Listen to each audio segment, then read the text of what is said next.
Salut! Besoin d'exercice? C'est parti!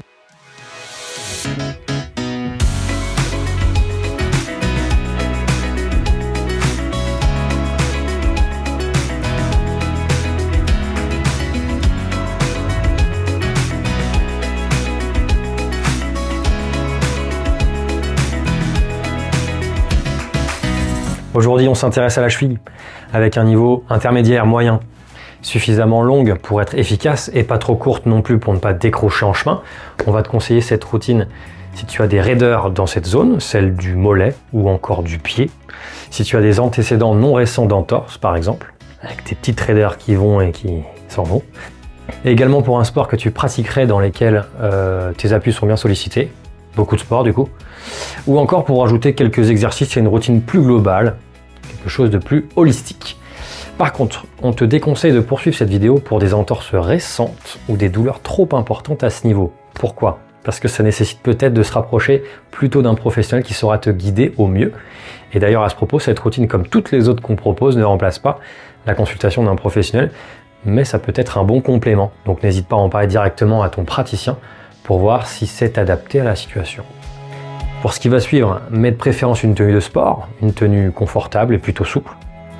Un tapis de sol sera intéressant, mais pas obligatoire, et on n'aura pas besoin d'autres matériels spécifiques pour le reste. Les exos seront faits en temps réel, donc cale-toi sur le rythme et laisse-toi guider. Si ça va trop vite, mets sur pause et reprends lorsque c'est bon pour toi.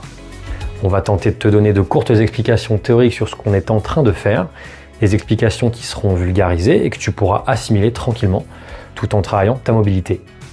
Prêt? Prête? C'est parti pour quelques minutes d'exo sur le renforcement et la mobilité de la cheville. Et ça y est, il s'est changé! Salut tout le monde, on sera tous les deux comme d'habitude pour donner des compléments d'information en voix off.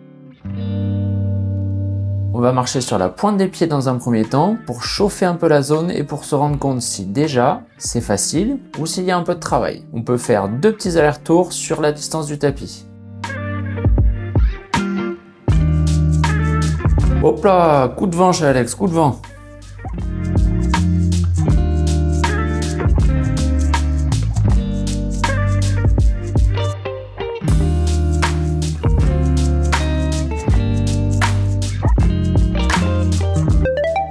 Lorsque tu entends ce son, c'est qu'on change d'exercice, de côté ou encore de difficulté.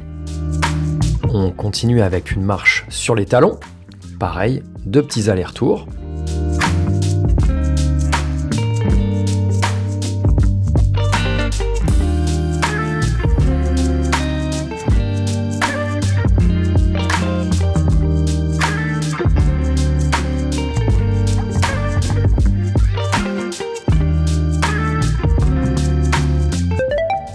On va ensuite faire des fentes chameau. Ça ressemble à des petites fentes avant, sauf que la face dorsale du pied arrière va venir se poser au sol. La face dorsale étant en haut et la face plantaire en dessous, la voûte plantaire. 2 petits allers-retours, on reste régulier. Si tu es à l'aise, n'hésite pas à bien descendre.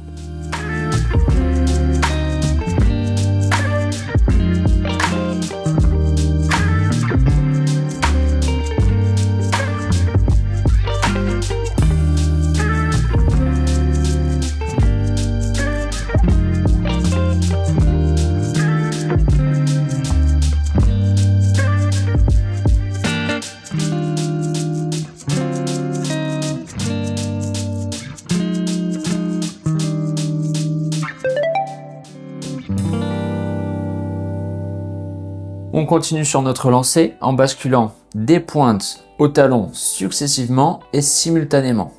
On va faire 5 à 6 bascules.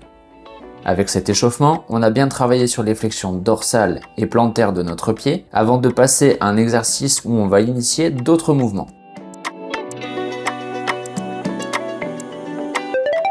Et pour ça, on va passer au sol. Ça peut aussi se faire assis sur une chaise par exemple. Alors, pour le tire-botte, avec les 2 mains, on va venir encercler la cheville sous la malléole, la petite pointe osseuse là. Les pouces côté plafond. Ensuite, on fait une inclinaison des poignets vers l'extérieur, comme si on voulait légèrement décapsuler notre pied par rapport à notre tibia. Cette première décompression est déjà intéressante, mais pour optimiser un peu plus les choses, on va faire des grands cercles avec notre pied. On essaye d'être le plus ample possible tout en gardant la décompression.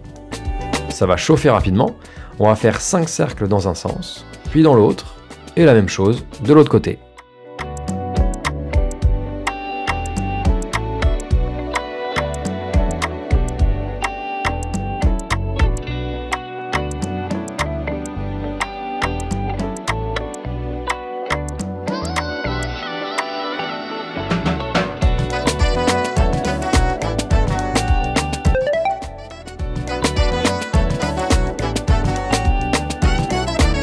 On corse un petit peu plus les choses, on va se mettre maintenant sur le dos, les genoux fléchis. Le but va être de décoller légèrement le bassin du sol en poussant sur les pieds et garder cette position. On pense à ne pas cambrer le dos, les abdos sont donc légèrement contractés. On va venir tendre une des deux jambes et avec la jambe de soutien qui forme un angle droit, on va décoller la pointe du pied. Puis on change de jambe pour faire cette flexion dorsale du pied 5 fois. L'instabilité créée plus la contraction du tibial antérieur et des extenseurs des orteils va bien travailler le renfort et la mobilité de la cheville. On revient sur l'autre jambe et cette fois on va emmener ce pied de soutien en flexion plantaire. C'est-à-dire que c'est le talon qui se lève et plus la pointe. Ici on va venir travailler la stabilité plus la contraction de la loge postérieure du mollet, en particulier les fléchisseurs des orteils, ainsi que le solaire qu'on a déjà vu dans notre routine du footing. Petit fun fact, est-ce que tu savais qu'un quart des os du corps humain se trouve dans notre pied? Eh oui, on en compte 26 par pied, donc 52 avec les deux panards, et on a 206 os dans le corps. On se remet en position debout, on va écarter nos pieds à distance des épaules. Et comme pour faire un revers au tennis, on va entraîner nos genoux vers un côté, en les accompagnant avec tout le corps, puis vers l'autre côté, et on pense à décoller le bord des pieds symétriquement. Ici, on induit des mouvements d'adduction et d'abduction de la cheville, ce qui sera très intéressant pour favoriser la stabilité transversale et donc sécuriser nos appuis. Alors c'est le moment de se prendre pour Rafa, Roger ou Serena. On vient écarter assez largement les pieds pour passer au Cossack Squat. Assez populaire et qui compte énormément de déclinaisons, cet exercice va venir travailler les membres inférieurs ainsi que le tronc. C'est un mouvement qui nous semblait intéressant d'intégrer justement pour cet intérêt de globalité. On garde bien les deux pieds à plat au sol dans un premier temps, on se penche en fente latérale et on reste genoux fléchis. On va se focaliser sur nos chevilles et on essaye de descendre le plus bas tout en restant le plus fluide possible. On rajoute une variante en levant la pointe du pied. Pivote la jambe vers l'extérieur comme si on allait viser derrière nous avec la pointe des orteils.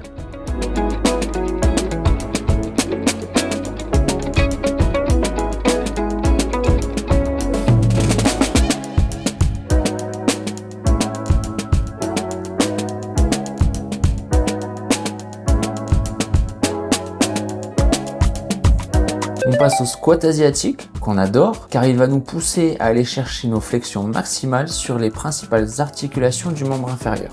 On prend un petit temps pour s'installer dans nos amplitudes de confort, pas besoin d'aller forcément jusqu'en bas, chacun aura sa position, il faut surtout s'écouter et trouver son niveau. On focalise notre attention sur nos chevilles et on va entraîner un léger balancement latéral, comme si on accentuait toutes les flexions d'un côté avant de revenir vers l'autre. On t'invite à placer tes coudes et tes mains devant les cuisses. Deuxième variante, on va continuer le balancement latéral et on lève les talons du côté où on se penche. Cela va pousser notre flexion dorsale, l'étirement de notre loge postérieure du mollet ainsi que de la voûte plantaire.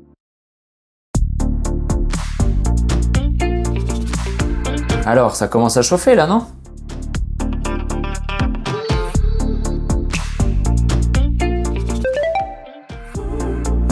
Dernière variante, on continue ce même mouvement et on lève la pointe du pied du côté opposé. Là, on bosse bien les chevilles. Bien joué si tu tiens, sinon ça sera pour la prochaine fois.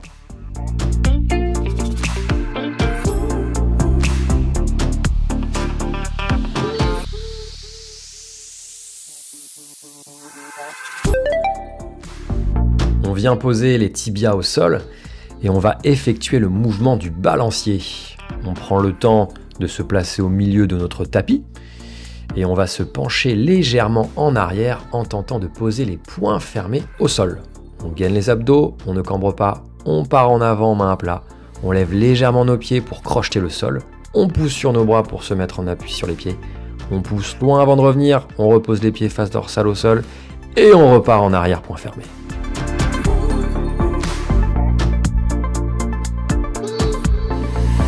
En se penchant en arrière, on essaye de décoller légèrement les genoux du sol pour avoir une bonne action sur la flexion plantaire de nos chevilles. Et quand on va crocheter le sol avec nos orteils, on essaye d'aller le plus haut possible. Essaye d'être fluide au maximum, comme dans tous les mouvements qu'on te propose. Et si tu es à l'aise, tu peux légèrement accélérer le rythme.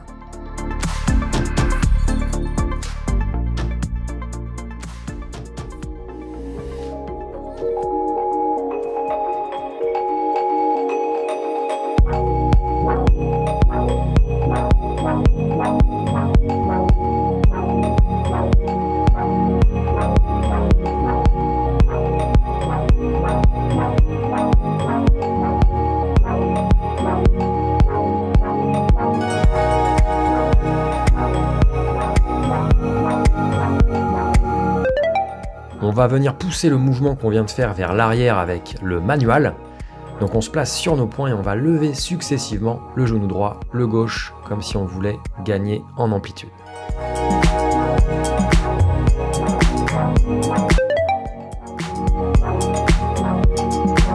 A l'inverse, l'exercice de l'escargot va accentuer le mouvement qu'on a fait avec le balancier vers l'avant. On va se balancer d'avant en arrière et tenter de poser les talons au sol. Concentre-toi bien sur tes chevilles et reste fluide.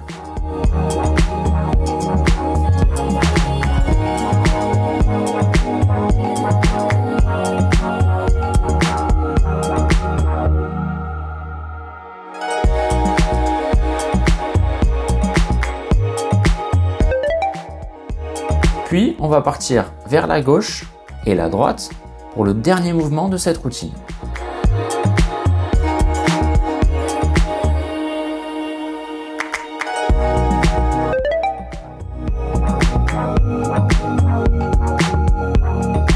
Alors, comment c'était? C'est pas mal, t'as bien bossé. Voilà, c'est tout pour cette routine sur le renforcement et la mobilité de la cheville.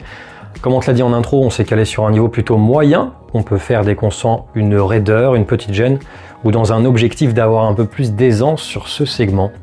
C'est une proposition, donc inspire-toi de ces mouvements, teste-les, adapte-les à ton ressenti, à ton quotidien, mixe-les avec d'autres exercices et d'autres zones. Crée toi-même ton propre atelier mobilité, c'est le plus important. N'hésite pas à nous rejoindre sur les réseaux dans lesquels on propose des contenus exclusifs et adaptés. N'hésite pas non plus à nous dire ce que tu en penses, si c'est bien, pas bien, si tu as des commentaires. On est preneur de toute remarque pertinente afin d'optimiser la forme et le contenu.